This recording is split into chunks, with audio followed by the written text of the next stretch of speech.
teman-teman, satu hal yang mungkin jarang dikaji dari pembahasan kurban ini, karena kebanyakan pembahasan kurban senantiasa terkait dengan implementasi fikih, mencari hewannya, bagaimana kualitasnya, seperti apa prakteknya, dan turunan-turunan lainnya. Tapi ada bagian hikmah tertentu yang sangat istimewa, dan ini luar biasa, yang juga seringkali sedikit mendapatkan porsi pembahasan, yaitu terkait pemaknaan dalam hadis Nabi Muhammad SAW yang diriwayatkan oleh istri beliau tercinta, ini A1 lingkungan keluarga, yaitu Sayyidah Ummu Salamah Ummul Mukminin radhiyallahu taala anha. Dan nanti didokumentasikan ini secara bersambung sanadnya hingga dicantumkan oleh Al-Imam Muslim bin Hajjaj dalam kitab Sahih beliau, Sahih Muslim, nomor hadis 1977. Tersambung keterangan ini dari Ummul Mukminin Sayyidah Ummu Salamah radhiyallahu taala anha dari Nabi sallallahu alaihi wasallam.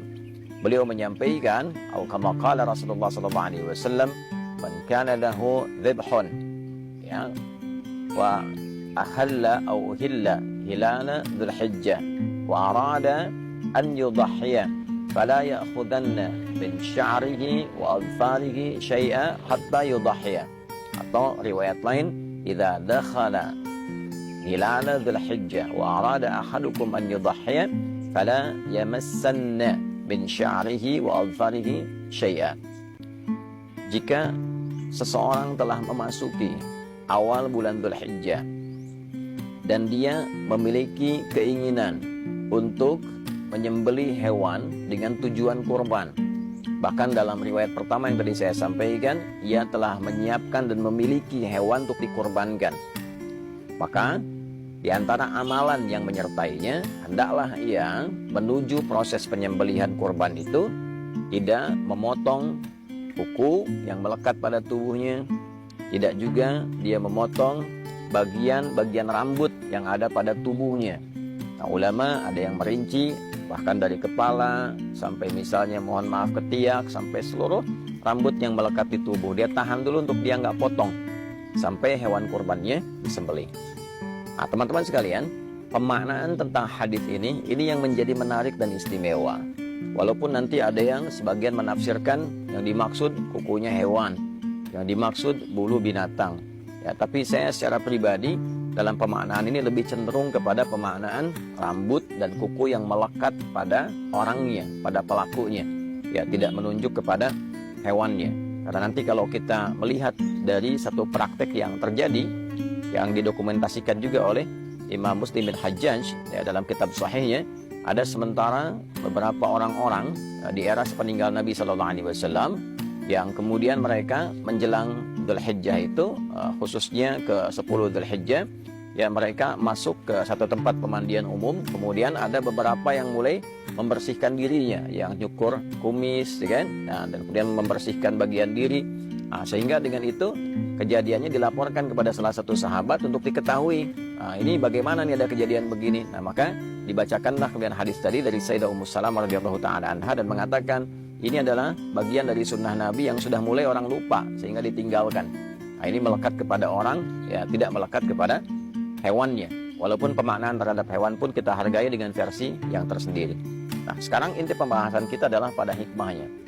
Para ulama memberikan penjelasan diantaranya mengapa kita bagi yang ingin berkorban dan telah siap hewannya. Jadi hewan itu sudah ada, sudah dia beli, sudah dia siapkan, dan dia sudah niatkan untuk berkorban. Ya, maka tahan dulu, jangan potong kukunya, jangan potong bagian rambut yang melekat pada tubuhnya sampai hewannya disembelih.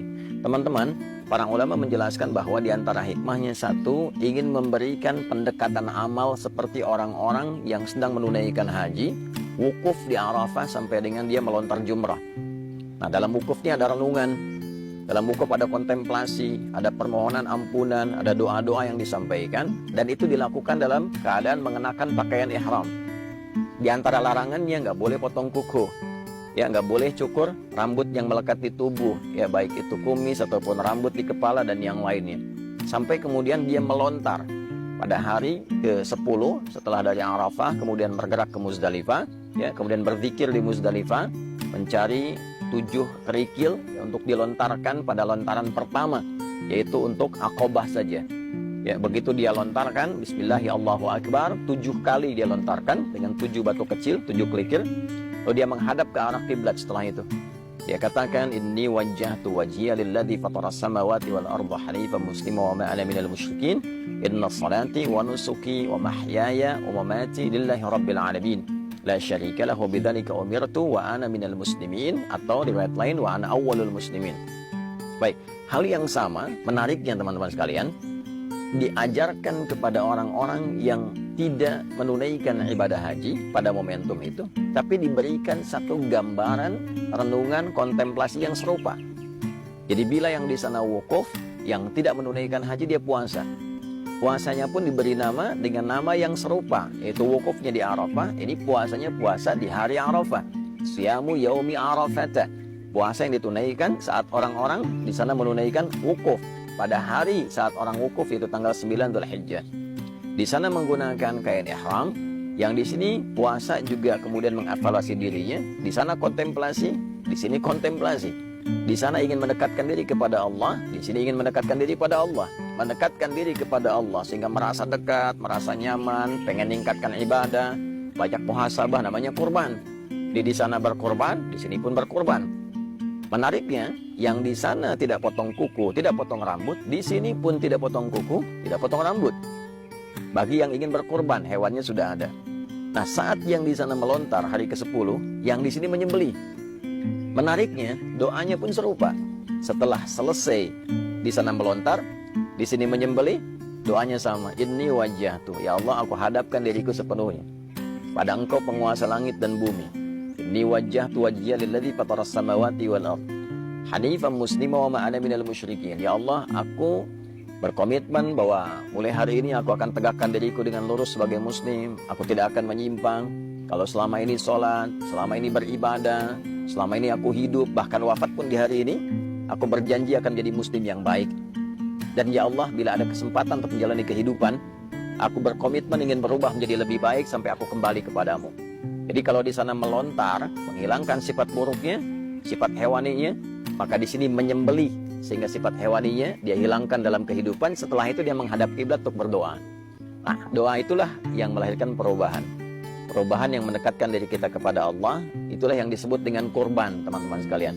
Itulah yang disebut dengan kurban. Maka dari itu, di antara amalan yang bisa kita lakukan, bagi kita yang menyiapkan hewan untuk disembelih, maka mohon jangan potong dulu kuku dan rambut yang melekat pada tubuh. Diisi dengan istighfar, diisi dengan evaluasi sampai hewannya disembelih, kemudian bertawakal kepada Allah dan lihat perubahannya.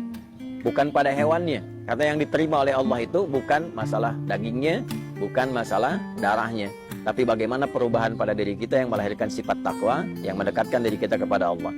La yanalallaha luhumuha wala dima'uha walakin yanaluhu taqwa minkum. Yang sampai diterima Allah bukan dagingnya, bukan juga darahnya, tapi yang sampai pada Allah adalah perubahan diri kita, sifat takwa kita yang membangun kedekatan pada Allah Subhanahu wa taala. Adi Hidayat dari Bogor. Subhanakallahumma bihamdika asyhadu an la ilaha illa anta astaghfiruka wa atubu ilaik. Semoga bermanfaat. Assalamualaikum warahmatullahi wabarakatuh.